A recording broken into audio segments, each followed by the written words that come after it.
families or we'll be late. Make a left on Astrology Avenue. Oh, I'm sorry, I meant right. It should be right here at 444 Spirit Way. Oh, turn! It looks like Renee. Yay, we're on time. The James and Kellee Show. Great, let's start the show.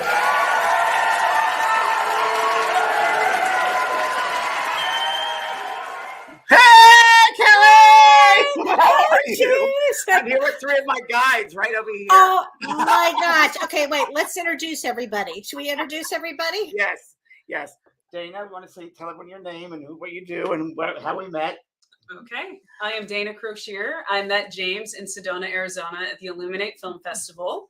And I'm a film producer, and we created a film called Love Heals. And they've been on the show before. Yes, on our show. It's a great film if you haven't seen it. Incredible. Won awards. Yeah. thank you, Kellee. I'm Chrisanna Sexton, and I'm a director, and we work together. So it's really wonderful. And we just adore James. So we're happy to be here. And then this new one over You're there. filming a movie. Hi. Hi, I'm Kellee, and I have a marketing company, and I just recently met James in person. I've known of him because I used to work for Hay House, so I have the opportunity to work with him again, which is great. And we're developing the mediumship. We're filming the mediumship, the meditation course. Yes. And It's going to be so great. What a great course. The whole studio here, my office. So the ladies will be joining me or not joining me, whatever they're going. So we just want to sit. I invited them to sit in. And Great. So good. Great to have you guys. Oh, thank you. Great to be here. so what's happening with you, Kellee White? Oh, well. Oh, I have something good. I had some really great news. I signed my contract with my editor, Linda, Congratulations. for my book. So I'm Congratulations. so excited. She's the Thank best. you, Linda. Thank you. Linda, you know Linda Thompson? Hired Reed Tracy for Hay House. Yes. Very cool. She helped me. She's great. Good. Yeah, So congratulations, Kellee. Thank Wow. you. Thank you very very happy. much. Very, very happy. Wow. There's a lot going on astrologically, a lot of What's happening change. astrologically? Okay, so let's just talk about this. It's been this is an unbelievable week, you guys. But first I want to get to Lisa Marie Presley because I thought that was so important. Her passing was really important. I mean, it was very sad, but I had a lot of thoughts on her passing. My first thought that I wanted to say is that she was born on February 1st. And February 1st is a Jack of Spades day. Now, when I do the Destiny system, I talk a lot about, different birth dates mean something. And a Jack of Spades is the spiritual initiate. It's a very hard placement. There are only 2 days. So if you were born on January 3rd or February 1st, you'd be a Jack of Spades. Really hard life, actually. And you have to overcome everything. But what I thought was really interesting is that she passed on January 12th, and that was an 11 day. And so 11s that's the day that you have insights and higher purposes. So I thought that was interesting. But on that very day, James, there was a rare green comet that in the sky, green comet in the sky that had not been seen for 50,000 years. Wow. And wouldn't you say that green, it represents the heart and the heart chakra, and I would think because this year is all about spirituality, I would think it would be opening the hearts for everybody, frankly. Wow. But also on that very day that she passed, Mars was actually stationing to turn. It was stationed, it was still. And all of that, I felt that led to her passing. That was such a hard aspected day. And do you think it was a natural passing, or do you think it was? Well, I think it was a broken heart. I think it was a broken heart. Completed suicide. Her son completed suicide 2 years ago, but what I really found amazing was that 2 years ago, she met David Kessler from grief.com. Now, David, you've known David for many, many years. And she was working actually, James, with David and on helping mothers who have been with children who've lost during suicide. She was helping in groups. She was working with David. And then only 5 days before she passed, it was her father, Elvis Presley's birthday. And she invited David Kessler to go to Graceland. He goes to Graceland and he's holding her up and he's walking around the property with her. And then 2 or 3 days later, she died. I mean, David has had a lot of loss himself because his own son completed suicide 3 years ago, and that grief had brought them together. I thought that was kind of fascinating. Well, you have to meet them. That and his partner, really good, great people. Yeah, really good people. You know, Kellee, it goes back to that same thing, which we only see a small part, a percent of the bigger picture. There's such a bigger picture to it. Right. We get those glimpses, and as we see these things. Oh my gosh. It was just, but this is a really big week because tomorrow of all days, Saturn finally changes and leaves Capricorn and goes into Aquarius for 2.5 years. This is enormous because when 2.5 years ago, when it went into Capricorn, it brought COVID with it. So now we're talking about spirituality, new age technology, healing, especially healing of the heart. Healing's going to be huge for the next 2.5 years. So tomorrow, it's a big, significant day tomorrow. And then a couple of days from then, Mercury finally goes direct. Who knows the difference anymore? Oh my gosh. Well, I'll tell you what, this time it'll be full speed ahead. I mean, everything that you're working on, there's going to be, it's going to help with projects that you've had stalled maybe, or just, as you said the other day, which I love, James, and I've been quoting, clunky energy. Energy. That's what it felt like. It's totally true. Well, now it's going to go full speed ahead. But I do want to mention this on the 18th. This is the one kind of a clunker in the whole bunch. Thursday, right? On Thursday, yeah. The sun conjuncts Pluto, and it's in Capricorn. And when this happens, this is about the sun highlights power, and Pluto's this hidden kind of aspect. And conjunct means that that's the same degree, which makes it give more power to it. And so I think that politically, we're going to see some changes or big things. Secrets will be revealed. Secrets will be revealed. Yeah, Pluto. And Pluto means transformation. So again, this month brings a lot of stuff. It's a powerful time. Wow. So, hi, Mary. Hi, Lisa. Hi, Miss. And Margaret, thank you. Talking about Lisa, thank you. Sorry, there's so much going on here. There's so much going on here. I know. And I know we're going to be talking about spirit guides. My favorite topic. What about you? Well, you know, it's very interesting because a lot of people from my website, my Facebook page, and so forth, want to know about guides. And in my soul care, they talk about guides. And first of all, yes, we all have guides. People ask, is there a certain amount of guides? Not necessarily. And there are certain guides that are assigned to you, or you work with. I believe. Kellee, I'm not sure what you believe here with this, but before we come back to this lifetime, we sit with our guides and we go through our plan, our curriculum, upcoming curriculum, what lessons we have to learn, what our karmic obligations are, and there are certain assignments of guides to us depending on what our life plan will be. And let's say, want to be a painter? Well, you'll have a guide that influences you with painting and bringing out those innate gifts within you come out to the surface, and they help you. When I was a medium, when I studied the medium, I had a medium and a doctor from the other side, a chemist, actually working with my energetic body to be able to open up to spirit. And we have many guides, and they change over the years. As we develop, they develop. We get new guides for new things. There are some that last a lifetime. There's some who've had many lifetimes. Many people who pass over, or your friends or family, become a guide of yours sometimes. My mother became my guide when she passed because she said she didn't feel she did enough for me in the physical world, so she can now do something in the spiritual world. So does that mean that if you have a parent that has not been very good for whatever reason, they could actually come back and, I don't want to say to make it up to you, but kind of karmically help you? She felt that she wanted to do more for me, that the potential was there, but she didn't use it because she had her own stuff going on in the lifetime. So she did it from the other side. And I know now she's finished with that. She feels the obligation is done and she can move on to other things. But yes, we many times have that. So and also you have, I call them opportunity guides. I wrote a book called Wisdom from You Guys. Everyone knows. We have it. You have it. Yes. Oh, you bet. Love this book. It's a good book. It's a basic book about guides and different types of guides. And one thing I want to say is when you enter into a project, let's say making a film, filmmakers here, right? And creating something new, a painting or writing a book or music, you will draw to you a new individual or individuals too who are experts in those fields to work with you on that particular project. So when I wrote the book Growing Up in Heaven, I walked into my office when I lived up in Laguna Beach, and there were children, spirit children, all around my desk. And I'm like, what are you doing here? What are you doing? And I saw them very clearly. They made me see them. And they said, we're going to help you with your next book. I'm like, huh? What does that mean? Because they said, you're going to write a book about us. I'm like, what does that mean? And it really is a book about children that have passed over and what they're doing on the other side and how they evolve and so forth. And that's what that book was about. So you do draw to you those specialists, let's say, if you work on something particular. That's a certain type of guide, many different types of guides. And tell us about inspiration guides. So inspirational guides.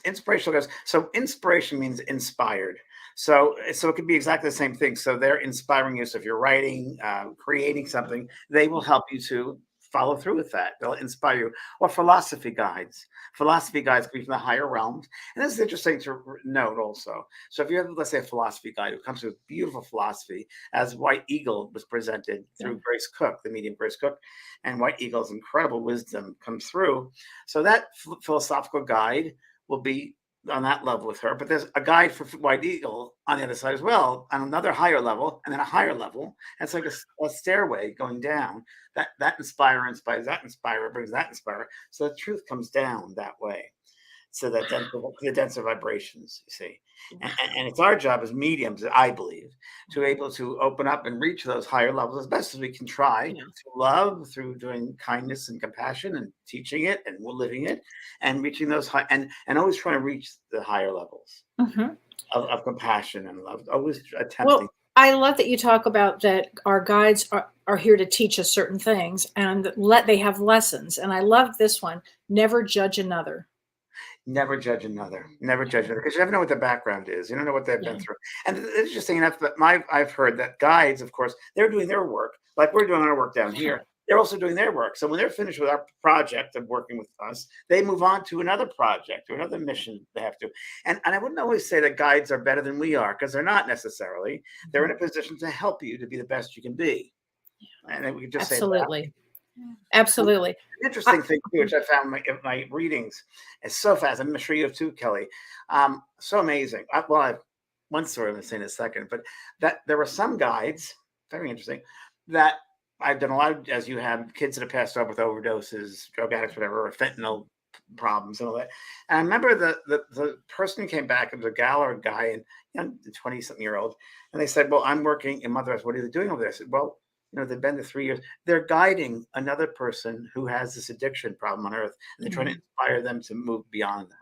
Oh my goodness! Yeah, I've seen that. Yep. Yeah, and it's pretty amazing. So yeah. Oh my gosh. I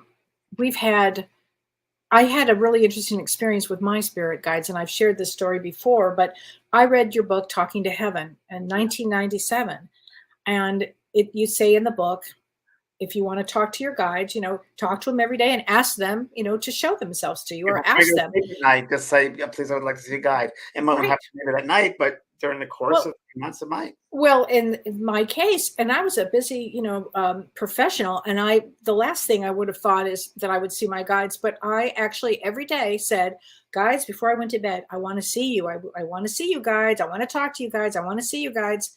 And 3 years later, while I was in Tahiti on a small island with no electricity, my guides physically showed up. And I drew a picture of them because it threw me like you can't imagine. So be careful what you ask for. But my first, be careful, because I have an Indian man from India, and what I call her a Jamaican woman, and they showed up. And I've only seen them 2 times after this, but I saw them in dream states after this, but they came in, and I've been with them for a very long time. They told me. I have a couple of guide stories. I might have told this over the years, but I still find them fascinating. One goes back in the 80s, and a guy I was dating at the time, but we'd broken up, but he had AIDS when AIDS was first around. He got AIDS, and he didn't believe in life after that. He was a true Taurus boy. He just didn't believe in it. And I did readings for him, and I went for a medium, my teacher, and I said, no, Michael, there's more to it than this. There is. He goes, and he was very pragmatic. So anyway, he passed over, and I lived in Hollywood. He lived in Culver City, and it was a Sunday morning. And I remember that was the day of his memorial at his house in Culver City. And I'll never forget it. It was at that twilight state. We're just about to wake up. And a woman comes to me, and it was a guy, and right away it was a guy. And she's a flowing dress. It was this African lady, Africanese. And she said, and this right to me, telepathically, you need to tell him, he needs to hear it from someone he believes, he knows. And I said, oh. And she left, and Michael was there, and he said, am I dead? And I said, yes, you are. He goes, wow, because I said, well, where do you find yourself? And he said, I'm in a closet. I said, well, no, you've passed over, Michael, and I'll be at memorial service. So that afternoon, I went to the memorial service, and his brother had it at the house. And I said to his brother, where did you put his remains, his ashes? And he said, I didn't know what to do with them, so I put them in the shelf in the closet. Oh, he was in the closet. Wild story. Oh, wild. Right? So the guide helped him. And now another really interesting story. I just talked about this a week ago because I still find it fascinating. You guys will love this one. I did Kellee, you know this. I was in Thousand Oaks. I did a demonstration at a church there, or a spiritual space there. And I remember this young man came through for his mom and dad, and he died of a car accident. And I remember that he really wanted to play the guitar. He said to Mom, I always wanted to take lessons. You know that? And she goes, yes, he wanted to take guitar lessons. And he was ready to do that. He was going to get a scholarship. And he came through and said, I'm doing that. And then, so that was fine. And then the next reading or message came from a man on the other side of the room. He said, there's a man here. He plays guitar and he does jingles. And he said, he's written many, I talked about this recently. No, I was there. Yeah, you were there. And it was Harry Nielsen. No, Dawn was there. We both went, oh my God. It's a big deal. Yeah. Harry Nielsen was there. So then we found out that he said, I'm his guide. Harry Nielsen was this boy's guide to learn how to play the guitar. That's what he was there for. They came together. Get this one. Then you think like, what? Well, that wasn't it. If you remember. Oh, I remember. And they're doing a book signing at the end. And the lady comes up and she said, well, that was really something about Harry Nielsen. You know, I was a 911 operator that got the call of his heart attack. I was like, what? That was unbelievable. Unbelievable. Yeah. I mean, but that's how they orchestrate things. Yeah, it's very true. They're very involved in our lives. I mean, they're so guiding us. Mm-hmm. They're so guiding us all the time. And we just got to remember to step out of the way and just be open. And things happen in weird, strange ways. And like the more you try to control things and hold on tight, the harder it is for them to get through. And the harder it is to be inspired because we're closing down that vessel, that channel. Well, but we were asked, what's the difference, James, between a guide and an angel? Well, that's very interesting. This is people might find this amazing, but I don't know if I totally believe in angels. There you go. I do very much. You do. Very much. I don't know. I think that angels might be in a different realm altogether. Okay, I'll put it that way. I think that might be maybe more evolved. I don't know. I don't know. You know, I'm a double earth sign. Come on. I know. So part of me is like, well, I've heard from other days in the past days of angels that really what had happened was someone had a vision of someone, and there was so much light behind them, they thought they had wings. Oh, interesting. And it was the aura. Yeah. And I mean, I believe. I don't know if I don't know if I believe that angels with wings and flying and harps. I don't believe in that. I just don't. I do believe they're inspired beings, very evolved beings. We can call them angels. Mm-hmm. You know, I'm doing a show right now about angels, so I understand.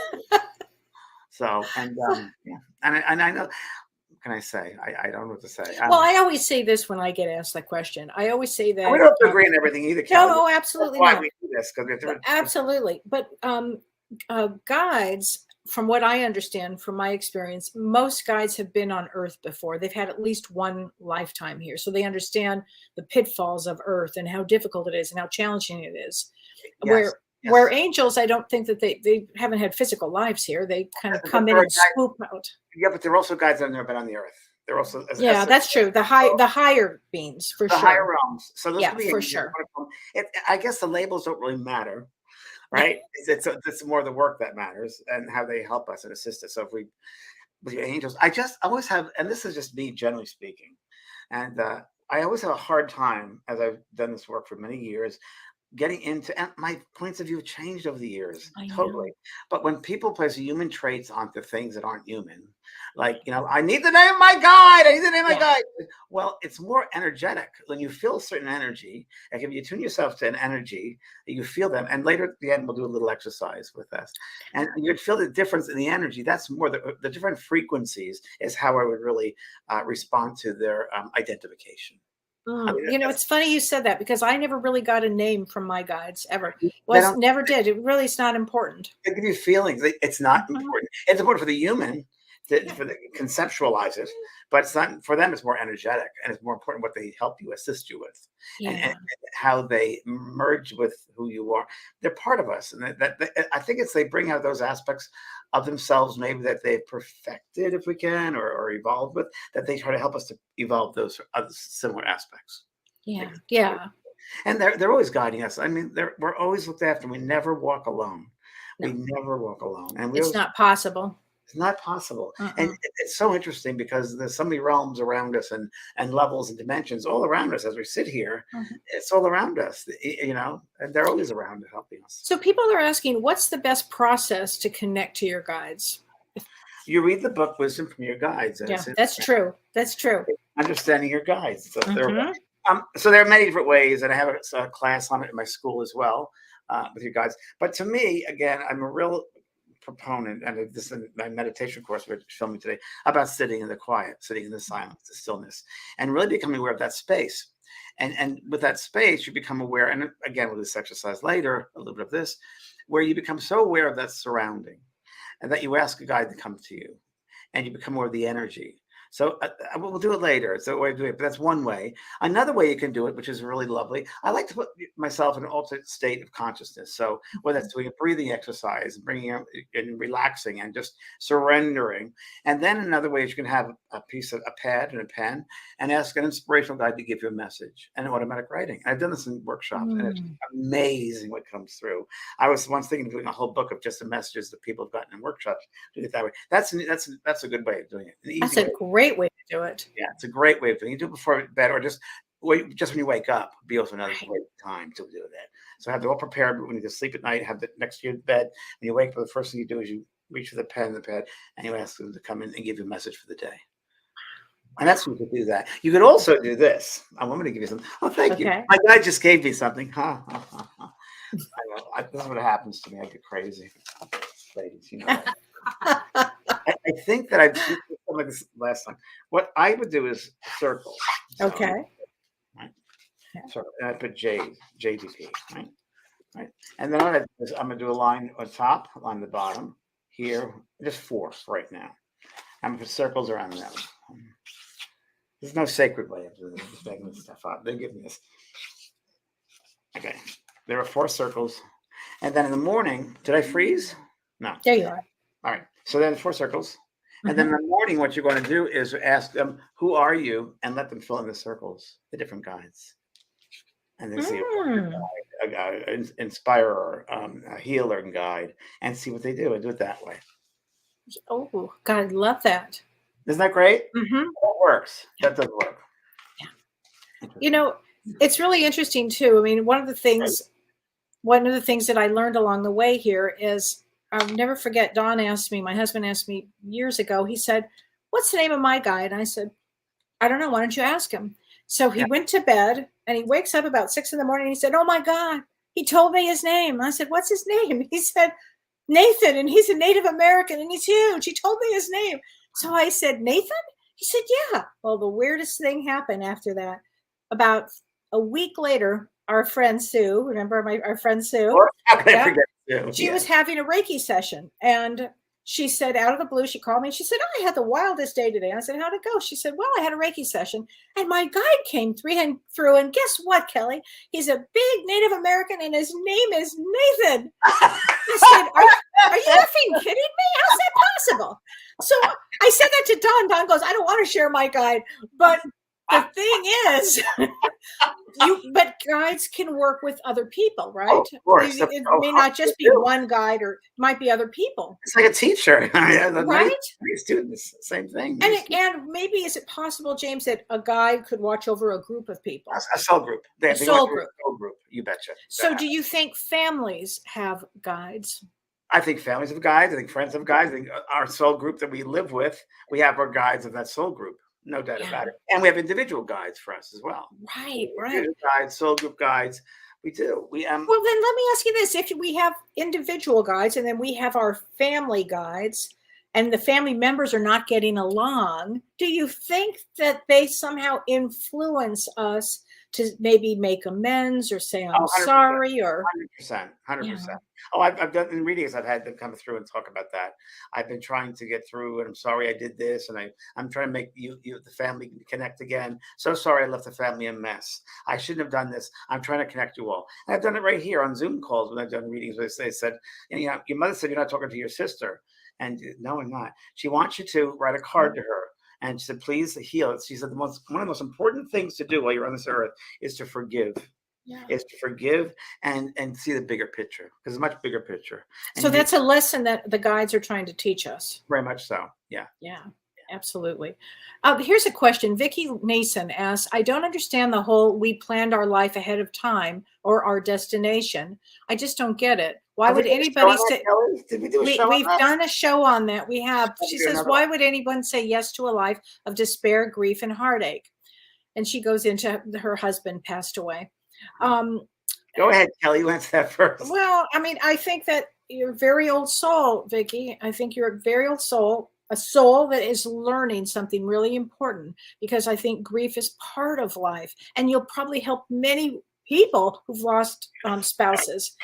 And I think it's your soul. This is a lifetime of growth, of big growth. So why would you say yes to it? On the other side, we meet with our guides, right, James? We meet with our guides. We meet with the elders. We decide, what do we want to do? What do we want to learn? And perhaps, Vicki, this lifetime was understanding grief and understanding despair and heartache. It could just be that. Nadine, who's a lovely lady in Vienna, a friend of mine, and she's can tell you because she's been through a lot, very similar loss. I'm going to answer it this way, that I believe there's a cloak with a curtain or something, and we don't see the whole picture. And I think that we pass out of this physical realm, and we're very relieved as soon as we leave this meat suit, that there is no time. And we get over there, and like what human time of 60, 70, 80, 90 years is like that. And we're like, oh, wow. And you can grow so much by having certain lessons. And we see in human life can be some very difficult lessons, some difficult classes that we sign up for. We sign up sometimes for the advanced classes, okay? Yeah. And we know that the parents don't lose a lot of their family members or certain things happen. It's an advanced soul, as you said, Kelly, and they set up these advanced lessons. And it's funny, you get to the other side, it's like, wow, I get it now, because there's no death. And that was just a minute time. That 60, 70, 80, 90 years in the human time is nothing compared to everything. There is no time over there. Time is not relevant here. So there are hard lessons, but it's also the human condition. It's part of the human condition, and having these obstacles and these issues and these road bumps, and it's how we grow. If everything was perfect, we'd have a real boring time down here. Right. Real boring time. And we wouldn't make any difference. And the thing we should remember too, which I keep on harping on this, but I will continue harping on it because it comes in so strong always, is that we're all connected as one, and that we have to help others go through these conditions. And we shouldn't feel that we're suffering, because we don't want to give that the energy, because you don't want to go there, because then you repeat those patterns of suffering over and over and over again. Right. What was that term that we? Loyalty to suffering. Loyalty to suffering. Jack does that. I love that. Have that stop of loyalty to suffering. Is it? Kelly, I'm going to send you the principles of forgiveness from Jack Cornfield. I'm going to send that to you, please, the other day, and that was one of them. Loyalty. You have to give loyalty to suffering. There's a bigger picture to it, and so many of us there see the bigger picture. Yeah, right, totally. And I have an open heart. There was another open heart. Live with an open heart. Yeah. Or do the heart work. Yeah. Hard work, but it's hard work. Yes, it sure is. It sure is. Oh, so here's a question. Can our animals be our guides? 100%. I believe so. I know my Maisie certainly has been. I know Maisie, my dog, was here. Now I have Pearl, which isn't listening. And she helped me get Pearl. And Maisie, I had put Maisie down, and she came right to me afterwards, and it was a wreck, and she was calming me down, and she was with me all the time for 2 weeks. I was seeing her, and then in a weird set of circumstances, she helped me get Pearl in a very strange way, but it worked out. And I know that the animals, I mean, she was a guide to me here on Earth, and living, they can be guides. Like when she passed away, I thought I'd be a complete mess, and I was not. And the reason I was not was because I lived every single moment. She taught me to live in the moment. And I lived fully to that moment. So there was nothing to grieve because I she was with me, and I knew that moment. And Pearl, my puppy Pearl, is teaching me, excuse me, living for the moment, because you got to be very attentive to a puppy right away. Because 5 minutes later, your chicken breast is gone. And didn't Maisie tell you ahead of time that this one was going to be a lot of energy? Yes. So what happened was Maisie was gone. I didn't see her she was around me 3 weeks, 2 or 3 weeks. I saw her very clearly around me in my office where she usually sat. And then I didn't see her. And I knew I was getting these puppies. And about a month later, I'm driving back from Palm Springs, just driving, looking at the scenery, and all of a sudden she comes to me. And she looked awful. She looked at me, just like this limping, like, wow. I said, "What happened to you?" And she said, "I've been working." The thought was working with getting the puppies there too then. And the most energetic Jehovah she could have. So at least she was trying to show me that you're going to be knocked out. She was right. She was right. Oh my gosh. So here's a good question. Peggy Clancy Everham says, how do you heal a relationship with a narcissist? First of all, take my class. February 25th. We're going to be talking about how to survive one, basically. Thank you for putting that up. I'll be on that, Kelly. I'll be up there with you. I would love that. It would be great. That's with Dr. Shirley. We would love to have you on, because Brian, we're going to a little longer, please. I'm going to make sure we get the date there. We're going to be talking about traits of a narcissist, how you know that you're with one, and then really what to do, and how do you heal one. We'll be talking about that, Peggy, because basically you have to really usually walk away. And Kelly is great. I'm telling you, she really has taught me about recognizing sociopaths and narcissists and levels of narcissism and borderlines. And I mean, I learned it from Kelly, and she knows it. I have a PhD in it. No, not really, but I could. Well-known therapist. My mom was a really well-known psychologist. I won't go any further with that, but she's very yeah, exactly. But boy, I tell you, I learned everything I need to know about, in relationships that I've had. And Dr. Shirley and I and you, James, we'll be giving good examples and personal examples of narcissists. And the most important thing, I think, is we talked about this last week too, how to recognize them. Yeah. We will be doing that. So thanks for asking. So here we go. Okay, now Shannon Springs says, do all souls at passive suicide have to come back? It seems inhumane to ask a soul too much pain to stay. Okay, so let me just answer it this way, Shannon. How do we know that soul didn't pick that way of leaving before they came back into the body? So that's another lens. Yeah. Another lens that there's a possibility that soul group had to learn about, what do you want to talk about? Compassion or forgiveness or whatever those lessons were. And the soul from that group said, okay, I'll take on the suicide and go early so you all can learn about compassion, forgiveness, or whatever. And that's a possibility. That is a possibility. That does happen. So not all suicides are negative, if you will. I do believe that cutting school early isn't good. But I also have learned, and this changed my mind completely from 1997 when I wrote Talking to Heaven, that there are some suicides that was the destiny of part of that soul group, that person would go that way and complete it. And that's, the body can't be hurt. No soul is ever harmed. Suicide, you don't go to hell. There's no such thing. There's no harm. The harm with that is sometimes, and it depends on the mindset of that soul who's going through that experience, because there can be those that are already evolved going through it, and there can be those who do it emotionally. There's an emotional upset and they go. And I have found that, and this is really interesting, when I did a reading for a lady, I mentioned about this before in the show, it was South Africa, and her son came through, and he showed me his death condition. He hung himself in the tree, and I'm like in a tree, and all of a sudden I'm coming out of the top of my head, the crown chakra, and the first thought he had was, "Oh my God, my mother's going to find me like this." And it seems that many of them, again, depending on the individual experience, are upset at the people that will find them. What have I done to those people? Because it could be very selfish in some respects. Then there are all different types of suicides. There are mental breakdowns, or it's so many facets to it. Yeah. One thing we can do down here is to send love to them when they pass over, because we don't know what their situation is, but love is the greatest healing force there is. Yeah. The filmmakers have made a movie, Love Heals. I mean, this is they're sitting right here. Is your movie still available for people to watch?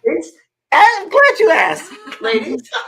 Yes, we are actually currently in a virtual screening window, which is not that common. So if people do want to see Love Heals, they can watch it right now. This is our first free screening, so donations are welcome and suggested, but if you can't afford it, that is perfectly okay. We want to spread as much hope and healing as we can to people. So lovehealsfilm.com.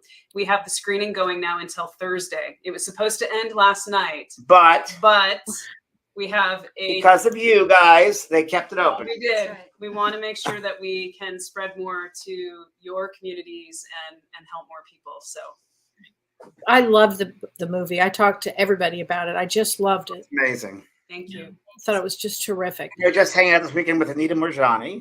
Yeah. And Greg Braden, my soul brother. And we're in good form here.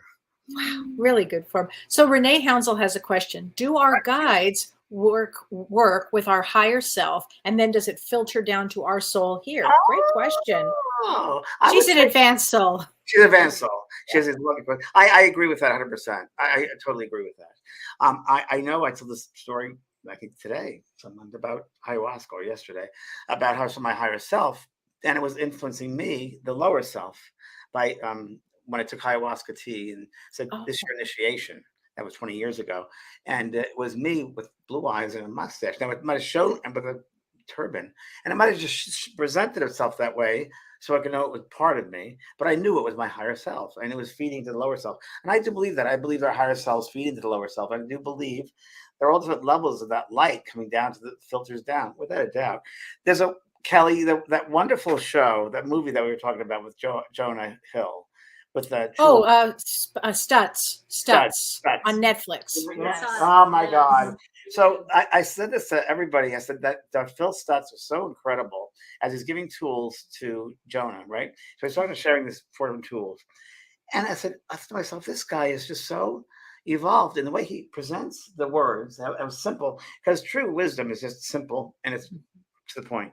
I said, he's getting this from spirit. He's channeling. I thought the same thing, James. And then we find out his brother died at age 3. I'm like, there's a guide. His brother is bringing us information. So true. So true. Yes. Did you see that movie yet? I haven't seen it yet. Oh, you're gonna love it. Okay. Oh, it might take you. You have to watch it in parts, Yeah. only because it's a lot to digest. I took notes. Okay. Yeah. It's really good, though. Really worth watching. So here's a question from Alyssa Watling. What do you guys recommend for working with the guides of my young children? My son has seen a man. I don't know if it's a loved one or a guide. How much can we get involved with our kids' journey? Well, get involved with them. Yeah, I what I would say, and Looking Beyond is a book I wrote for parents for helping their children to open up. I would encourage them. So her son, right? We said her son. Mm-hmm. So she should work with her son. You should work with your son and ask him. Maybe write 10 questions down that he should ask his guide. How do they work with him? What is he learning? All different types of questions. Be curious. And kids do that. They're so open, and he'll get the information. He just will present it. There'll be no filters. He'll just come right through. It's pure. So that's a great way. And encourage them. Is what I gotta say. And other guides, they work with you too. Who's in the room with you? Who helps you with school? Being open, curious. I do that all the time with my grandkids. I ask them all those questions. Tell us a story about you mentioned. It was unbelievable. When my grandson was 4, he was in bed with me, and we were snuggling, and he said, Gigi, he said, I want to talk to you about something. I said, all right. And I want to talk to you about something, August. I said, tell me about heaven. What's heaven like? And he, without missing a beat, and this is a kid that had no religious, nothing. He said, oh, Gigi, heaven, it's so magnificent. I paint in heaven. I said, you paint in heaven? And he said, oh, the colors, they're just beautiful. I love the colors in heaven. And Gigi, you know what? I said, in August, are you going to paint while you're here? And he said, no, I'm going to do something else. And I said, before I could say, what are you going to do? He said, you know what, Gigi? When you come here, they take away all your memories. I said, they do? Why do they take away your memories? He said, so we could create new memories. Wow, that's great. It was just flooring. It was just flooring. And then my granddaughter, who's 3, recently shared with us how with her mother, she said, I'm very sad. And Holiday said, my daughter said, well, why? Why are you sad? And she said, my father and my granddaughter died in the ocean. And I'm with a pastor right now, and the pastor is helping me. Now, that was shocking because, again, there's no religion. She wouldn't know the word pastor. She's 3, and that's not even in their consciousness. And this was like 3 weeks ago. Yeah. And so the children will have those memories if they've had a lot of sorrow in a past life. I mean, it kind of comes through into the physical body. It can come through. So Holiday got it right away. She knew immediately what had happened. And she said, well, let's talk about that. It'll be okay. And just really tried to, and she was crying. Well, I wrote it all down. Yeah. And Holiday was holding her, and she was, very sad. Isn't that fascinating, right? Where did this happen? Well, Holiday asked her, and she didn't say. But she did say her granddaughter's name. She did tell her granddaughter's name. And it was an old-fashioned name. Yeah. Something amazing. Like that. Yeah. Children's lives. It's just incredible. With past lives, it's interesting because I really believe in quantum physics, and I don't know enough about it here, but I do believe that past, present, future can be all one. Yes, I agree with that completely. We leave this curtain. I think that's part of it. And those lifetimes that are most traumatic or most moving, I think that's just stains the soul. Yes, I agree, James. It does. Yeah. I mean, Earth is a hard school. It's a hard school. It's a hard one. We need our guides. So here's a question from Glenda Moore. Let me just repeat something that I heard from Jack Corfield. It's a moral obligation to be joyful in life. A moral obligation. Interesting. Joyful in life. When you live in a world of chaos and upset, you have a moral obligation to bring joy to that world. Yeah. Oh, that's great. I like that. Yeah. So Glenda Morris says, I lost my dog. She was 17 years old, and my heart is broken. Do you think animals go to heaven? Of course. My dog is 17 years of age, and in heaven. Yeah. And she's probably, and we want to call heaven, right around you. So she hears everything you say. She might be on your lap, or she'll probably go to the same places she used to go to. Maisie comes to my floor here often. She's busy now. My dog Maisie, she was a white Jack Russell Terrier mix, and a Dachshund white Jack Russell. And it was so interesting because she used to hang out right by the desk and do the show here. And after she passed away, and of course, I understand you're going through that grief. It's a hard grief because it's unconditional love.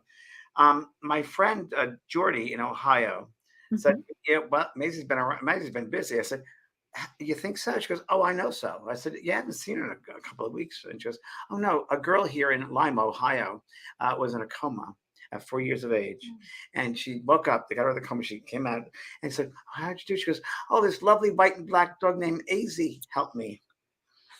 Oh my gosh. Oh, James, that's something. It's like the black and white ear. It's like, wow. Well, she's busy working. She's busy working. I knew she had work. I knew she left here because she had to go to work. I knew it. Right. Okay, this is from HS88. How can I have a visitation with my guides via my dreams? And more importantly, how do I remember them? Okay. Well, part of the exercise, which I'll give you right now, it's a simple exercise, and you don't have to do it right now, but this is the exercise. It's if you want to do it right before bed, that's fine. You can do it in a relaxed state, and really start it with the breath. So you're going to breathe in through your nose at a count of 3, if you will, and then out through your mouth. There's 2 counts more to 5, in 3 or 5, and just bring yourself to a lovely state, of relaxation. At which point, what I'd love you to do, everybody, is to visualize yourself, and you're going to visualize yourself in a room. And this room could be made a simple room, square room with silk drapery, perhaps, something that represents you and let's say your spiritual self. And this is your meeting point. It's a meeting point. And in front of you, there's a chair there. And at that chair, as you sit there, you ask a guide to appear. And you're going to do it from your heart, not your head. Okay. When you listen to your heart, and may I once you present yourself to me, whoever that is, and the curtains will open, and that guy will sit in front of you, and you can ask them questions and interview them like a newscaster, and you can write down everything they say to you, and that works for that works. It works. So you'll find it that way. It's a good. Is that the meeting room? That's the meeting room. Okay, so everybody, if That's you the have meeting. wisdom from the guides, The it meeting. is in the meeting room. And James, I had a session the other day with a young man who said he did that, and he said it changed his life. That exact meditation. Yeah, it's a good one. It's a and It's again, a really good one.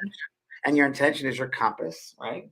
And if you have a compass, and as Jack Kornfield calls it, your compass, and that intention that you set your compass, and you'll get there. If you know your intention, you have to set your compass. So the thing, the most important thing is to let things. We did this today in the meditation course we were filming earlier. You can't control it; just let it be. Let it flow. So if you try to control who's my guide, you can't do it that way. It's like when you get a reading, you got to just be open to the experience. As I love this Buddhist saying, the Buddhists say, you can't push the river. You got to let it flow. And it's true. You just got to let it be. And if you let it be and just experience what you're going to experience and not be in charge of it, let it happen. It'll happen. So January Willers Definicent says, do our spirit guides allow us to go through the trials in our lives to better shape who we are? Or Yes. is it that we are just ignoring the signs to help avoid the trials? Oh, I think that a lot of souls don't want to wake up. I think a lot of souls are fearful of what they see, and a lot of souls don't want to open up or feel very vulnerable, right? Because they don't feel safe, and they want to be in control, and they're afraid of what they're going to see. It's the unknown. They're afraid of the unknown, and that's not a good way to be. That's not a way to grow. You are here. The first part of that was right. Here to shape your life and to be better and express yourself, expand your awareness, open up your minds to different ways of being. There's so much out there. Oh, totally. But are closed-minded. It's like, oh wow. So Abby Matassa says, how do our guides help us heal from past trauma? I mean, my thought of that is that they will guide you to a good therapist or guide you to somebody to get some help with it, with past trauma. Help you to help yourself. Yeah. We Yes. have to be very careful that we don't throw the responsibility onto somebody else. Absolutely. And there's no spiritual bypass here. You've got to work. None. But you have got to go into that trauma therapist. You've got to be willing to open yourself up, Yes. to be vulnerable, and go through that soul experience. It doesn't hurt. It's to discover new things about yourself. I mean, love is who you are, and the human puts all these little labels and emotions.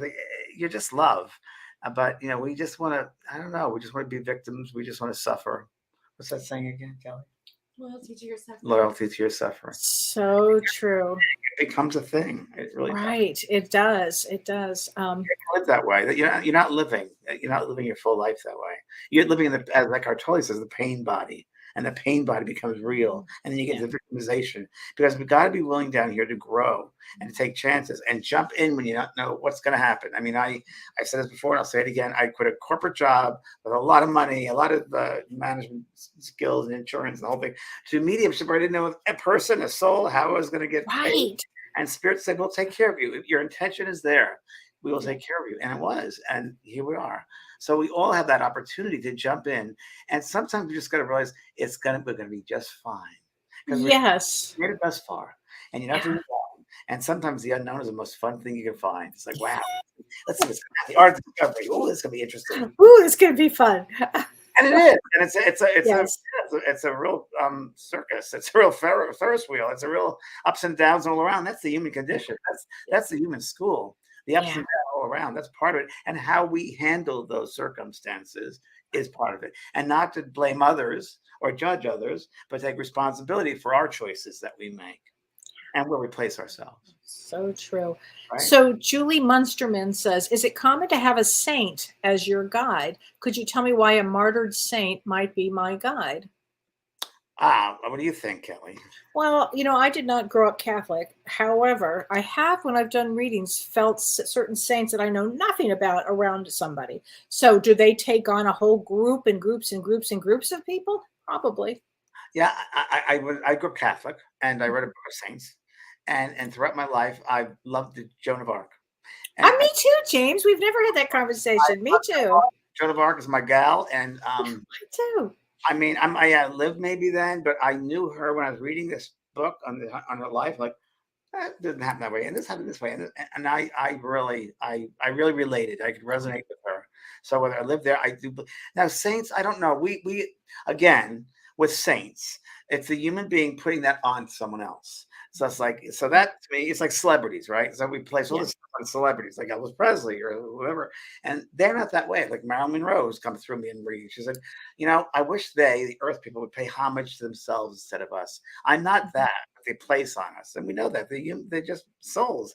Lucille Ball came to me once, and I was in a rose garden I created in Laguna Beach, and I didn't know her, but I loved the comedy, and she came to me. It's very simple. Very simple way. And she said, I understand you've been reading a book about me. I said, yeah. And she goes, I didn't come here to, I didn't, people make so much more, but I just came to heal people through comedy.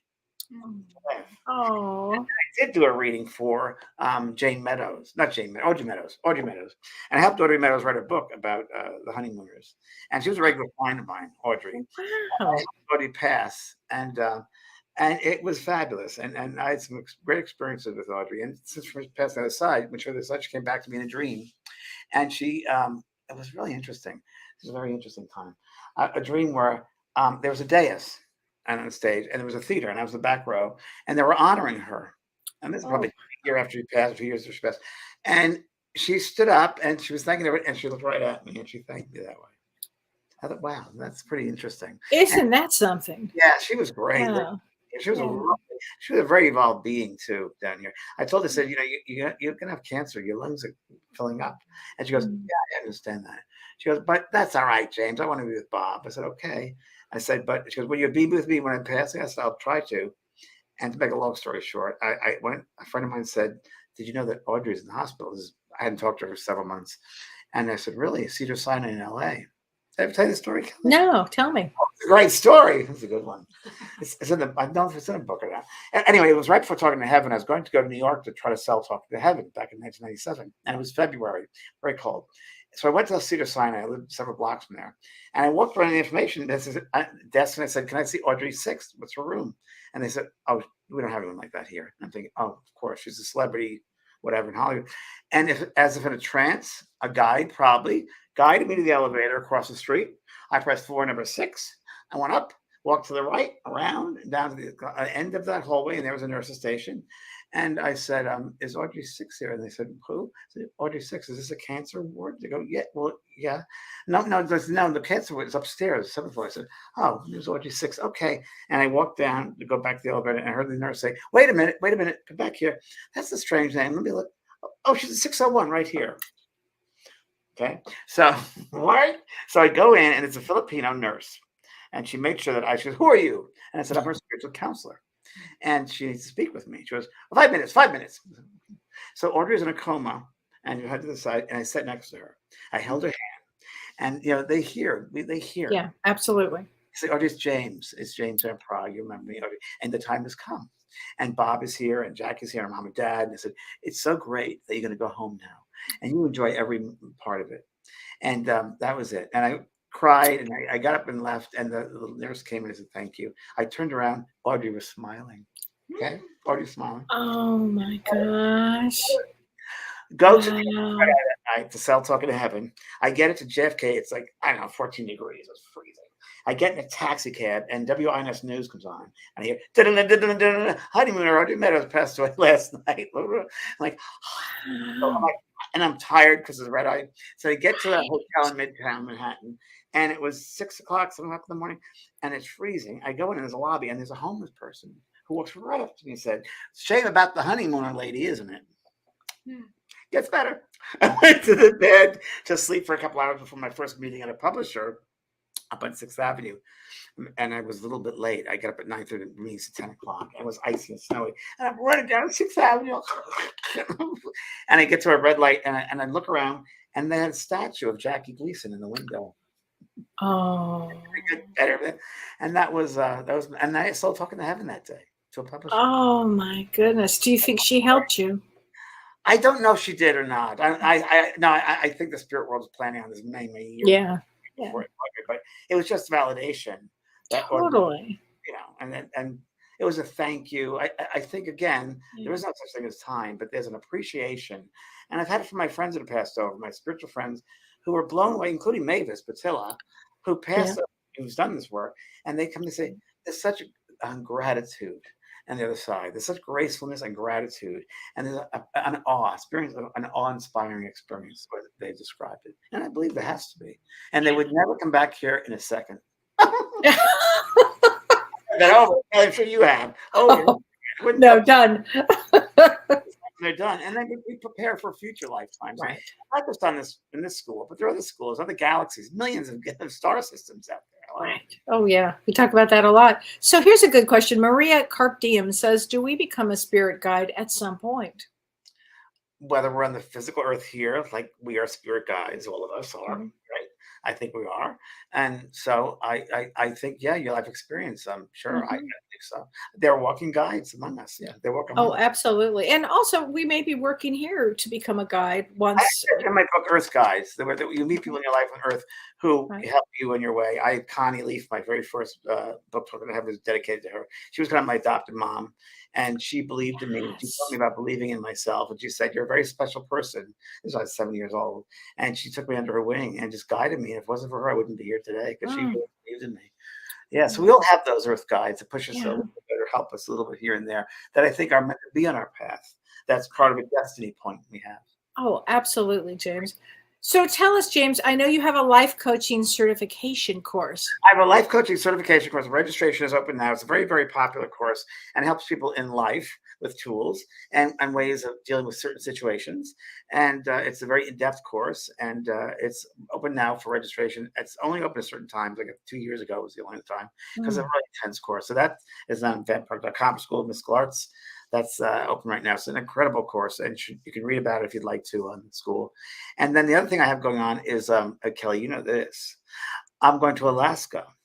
So come celebrate, because when Kelly and I were on, we talked about this last week, I'm like, oh my God, that's my birthday week. So I'm turning 65. It's going to be so much fun. We celebrate my 65th birthday on the Alaskan cruise. Yes.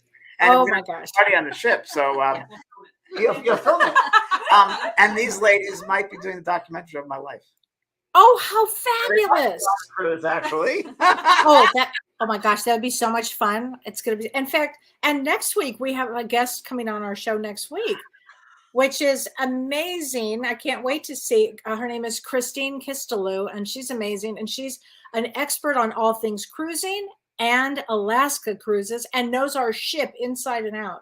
So this is going to be really fun. So next week, make sure you join us for our show, because Christine is going to be a very dynamic, powerful speaker. And all the questions you have of any fears or any questions about cruising, she's your gal. She knows everything about cruising. Yeah. And what do you have going on, Kelly? I have a class coming up. Narcissistic show, which was I've got the narcissistic show coming up, the event, and that's in February 25th. But I have my third and final part 3 of Lemuria and Atlantis, and it's about bringing our gifts to the world. So during that period of time, during Lemuria and during Atlantis, we all had special gifts, and we're going to be bringing them out to the world now. What happened to the civilization? Well, we're going to be talking about what happened. I mean, I feel and Atlantis, similar breakdowns. Similar breakdowns. Yeah. I mean, the consciousness shifted, at that period. I mean, at one point especially during Lemuria, it was a very, we talk about being one, James. It was one. The universe was really one. And after this, it wasn't. It got very intense. It was very intense. So we're going to be talking about the end of times with that. A special guest, a healer from Brazil. Yeah, I've got Prajna Avalon. So that's our third part 3. And if you haven't taken part 3, it's okay, because we're going to, catch you up during part 3 about 1 and 2. Part 2, yeah. Yeah. But also you can also find that on my website, part 1 and 2. So, but please join us. That's on January 28th. Yes, and that we have a friend. Renee is not here tonight. We have Ryan Brown helping us produce this. So thank you, Ryan. Thank you, Ryan. That was great. And Ryan, by the way, made our cartoons. Ryan is the artist that made the cartoon. Yes, that's right. And he also self-care. He's a very talented individual, and he helps me with my Instagram and and TikTok. And yes, he's a wonderful Pisces person. Wow. Oh my gosh. And I know you're going to be working on your meditation course Yes, with Kellee right now. Kellee Kellee is an incredible in-depth teacher, and she's been helping me developing this course and writing this course. And it's interesting talking all day about meditation. And I just got to slow down. I'm just like, so the first day is a little rough, a little clunky. Yeah. Right? It'll get better once Mercury goes direct. Everything will get better. Okay. Because so it's going to be a few more days. Yeah, it'll be a great course. So we're working on it. And these ladies are filming your next. What's it called? They're filming. This is you. It's called Rescued Hearts Film. So. And what is it about? Demystifying the healing power of horses. I mean, come on. So how great is that? We're excited about it. We're in the early stages, but we're doing some filming out here, and it's remarkable. And we actually already have a website up. So if you check out rescuedheartsfilm.com, you can see a little bit of how we're getting going. But and you also mentioned for Love Heals, you looking for sponsors, or you want some? Yeah, so we got some huge news that our film Love Heals is going on PBS this year. So we are thrilled. Congratulations. That's huge. Yeah, it will get this healing message out to millions of people. So we are looking for sponsors, the brought to you by. So there's sponsorship available to just partner with us on the journey of getting this out to the world. So we are looking for people to come on that journey with us and help out with some sponsorships. Yeah. So check out the screening too. Yeah, where do they go for the screening? Where do they do that? Loveheals.com? Yeah, it's lovehealsfilm.com. And if anybody reaches out to us over Instagram, Facebook, or the website, it comes directly to me, Dana. So I'm happy to answer any questions. You'd be sorry. Yeah, exactly. I was thinking that. Yeah, that's on Thursdays. You should watch. Yeah. Oh my gosh. Well, it's so great to see you. I'm so glad you guys were here. It's so nice to meet you, Kellee, too. It's really great to see all of you. Thank you, Kellee. We'll see everybody next week. Next week. A great show next week. Take care. Thank you. You've been listening to Both Sides Now and Beyond, featuring spiritual medium and master teacher James Van Praagh and spiritual medium and psychotherapist Kellee White. That was great. Maybe we changed some lives. And maybe opened up some minds. Which way do I turn? Right. I mean left. The James and Kellee Show.